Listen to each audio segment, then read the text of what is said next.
In the relative calm of the Lebanese mountains, three families shelter together. These are the kids working, playing. Hello, kids. Let's say we're now like one family, but it is crowded a little bit. Each family is living now in one room. We are sharing the living room. University teacher Muhammad Ali Abu Haidar and his family are refugees from Beirut's southern suburbs, the Dahye, a densely populated district of apartment blocks that's been pounded by Israel for weeks. The risk of a bomb hitting a school is so great that many of Lebanon's schools have closed. So remote learning is adding to the challenges. So you can imagine we are having, let's say, around 3 in the elementary and 4 in the intermediate, 1 university and 2 teachers. So it's a little bit crowded, but we are managing the situation. This latest war began 6 weeks ago when Hezbollah fired rockets at northern Israel after the assassination of Iran's Ayatollah. Israel responded immediately with airstrikes on Lebanon. It launched a ground assault on March 16, ordering hundreds of thousands of Lebanese to move north. Since then, around 1.2 million Lebanese have been displaced, around 1/5 of the population of this tiny country. If they're lucky, they stay with relatives or friends. The UN says 140,000 people are in shelters, others camp in the open. Beirut now hosts around 500,000 displaced people. So definitely it's now very congested. This morning I was walking on the Beirut beach front. What you see there are, of course, the regular people who go there for their morning jog, but you also see a lot of tents, people living in their cars.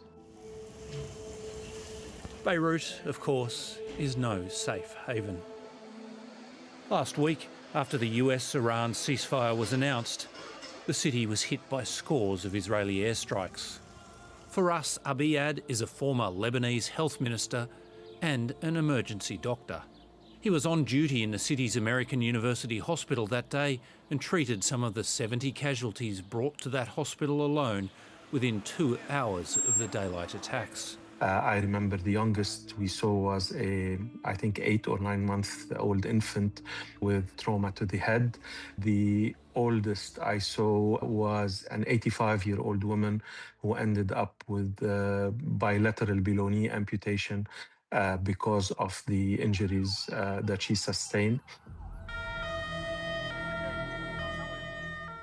We were seeing a lot of both injuries from the blasts themselves, penetrating injuries, but we were also receiving a lot of injuries from people being crushed under the weights of their homes or wherever they were.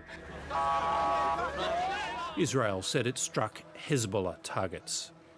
Firas Abiad says there were so many attacks in such a short time that there was a broader aim. They wanted to create a big bang. They really wanted this to be noted by everybody. And in my opinion, what they were targeting first and foremost was the ceasefire itself. Israel and Lebanon will hold peace talks in Washington this week. But Lebanon's ill-equipped army is not fighting Israel, and the Lebanese government has no authority over the group that's actually firing missiles. Visiting troops in Lebanon over the weekend, Benjamin Netanyahu says Israel won't stop until Hezbollah is defeated. מה שאנחנו רואים זה שאנחנו סיכלנו את איום הפלישה מלבנון באמצעות רצועת הביטחון הזאת, מרחיקים את סכנת ירי הנ"ט וגם מטפלים בתמ"ס, אבל יש עוד עבודה לעשות, עשינו.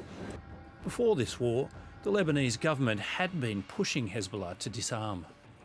لنشاطات حزب الله الأمنية والعسكرية كافة باعتبارها خارجة عن القانون وإلزامه بتسليم سلاحه إلى الدولة اللبنانية. And I think that stance of the government was supported by the majority of the Lebanese people. I think a lot of the Lebanese people we're saying that we've had enough and we really don't want to get into regional conflicts anymore. And then Israel invaded again. Israel's defence minister says the intention is to control a swathe of southern Lebanon to the Litani River, while Cabinet Minister Bezalel Smotrich has called for its permanent annexation. הליטני חייב להיות הגבול החדש שלנו עם מדינת לבנון. Now, with this war, I think it allowed Hezbollah to regain some of its legitimacy.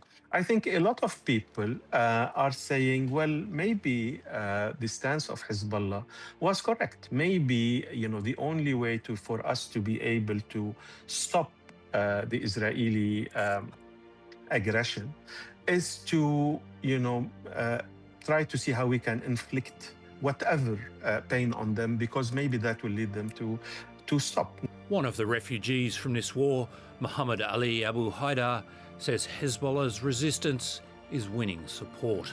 We does not expect to destroy the Israeli army, but at least make them suffer as much as we are suffering from this.